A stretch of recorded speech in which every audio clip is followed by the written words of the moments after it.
Bonjour, c'est Amandine du blog Life Path to Happiness, chemin de vie vers le bonheur. Ça y est, vous vous êtes converti au minimalisme, ou du moins, vous faites très attention à votre consommation.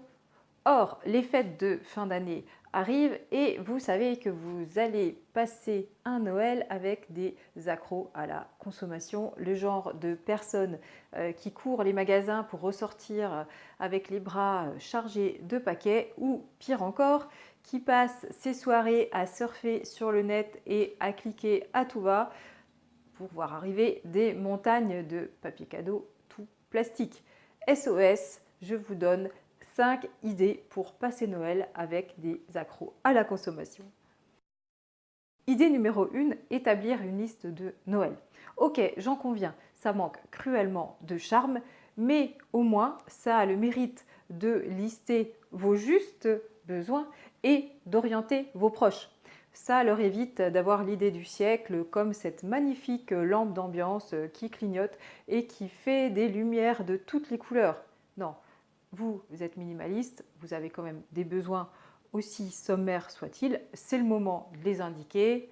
Un livre que vous avez vraiment envie de lire et de conserver, une paire de chaussettes de randonnée, un parapluie parce que le vôtre est irréparable. Voilà, faites le tour de vos besoins pour l'hiver et pour l'été et vous aurez certainement des idées à mettre sur cette liste. Et en indiquant vos envies, je pense que vos proches chercheront moins quand même à commander à tout va sur internet, ils vont essayer de vous faire plaisir. Deuxième idée, c'est poser vos limites. Vous pouvez avoir un échange avec vos proches, c'est ok, bon, on fête Noël, c'est une fête un peu de la consommation, je suis un peu d'accord pour aller dans cette voie de la consommation, mais pour moi, ce qui est acceptable, c'est 1 ou 2 cadeaux par personne, c'est 20 à 30 € par personne. À vous de juger ce qui est acceptable et puis de le partager.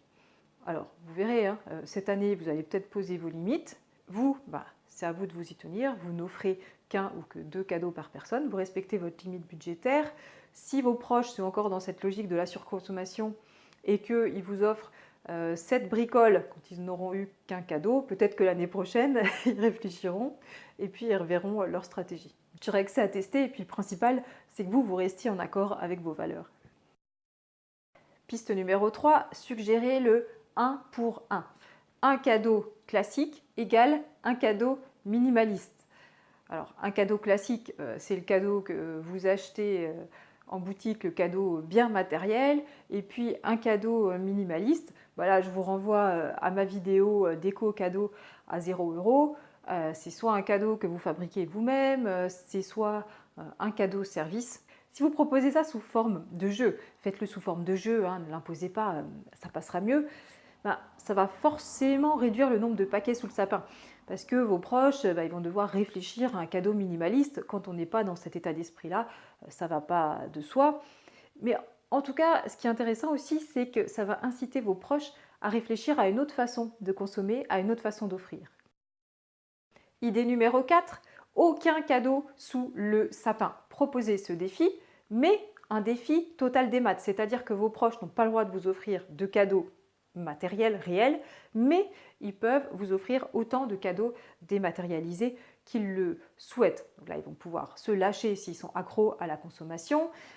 Cadeaux dématérialisés sont des cadeaux services ou des abonnements. Ça peut être un passe-musée, un abonnement au cinéma, des cours de violon, des cours de langue. Qu'est-ce que j'avais noté d'autre? Oui, un abonnement au parc de loisirs du coin.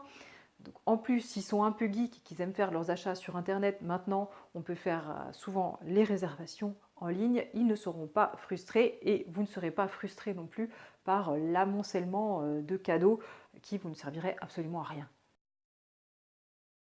Idée numéro 5, c'est d'établir la liste de cadeaux de vos proches. Moi, j'ai tenté ça cette année, j'ai déjà envoyé donc ma proposition et ça a fait bien sourire dans ma famille puisque je passe un peu pour l'écolo de service. Donc, le principe, c'est de dire ce que vous pouvez offrir à vos proches cette année. Moi, par exemple, ce que je propose, ce sont des bouteilles de kéfir, des bouteilles de betterave lacto-fermentée, Une belle randonnée à la journée avec un pique-nique, donc je préparerai entièrement, donc au choix vegan ou pas vegan. Je vais proposer aussi une brioche par mois pendant un an, un atelier de Qigong visage, un atelier de Shirin-yoku. Shirin-yoku, c'est le bain de forêt. Vous avez une vidéo là-dessus. Un après-midi aide au tri et au rangement parce que j'adore ça et j'ai certains proches qui ne sont pas du tout forts pour ça. Bon, j'en conviens, hein, c'est pas forcément à faire dans toutes les familles, mais en tout cas, ça peut se tester. Moi, c'est une proposition, hein. Après, mes proches feront ce qu'ils souhaiteront. Ils peuvent m'envoyer leur propre liste ou piocher dans les idées que j'ai fait parvenir. Alors, passer Noël avec des accros à la consommation, c'est possible. Je vous ai suggéré plusieurs pistes. À vous de sonder vos proches pour voir lesquelles pourraient vous convenir. L'idéal, c'est bien sûr de trouver un compromis. Il faut que chacun puisse passer des fêtes dans le respect de ses propres valeurs.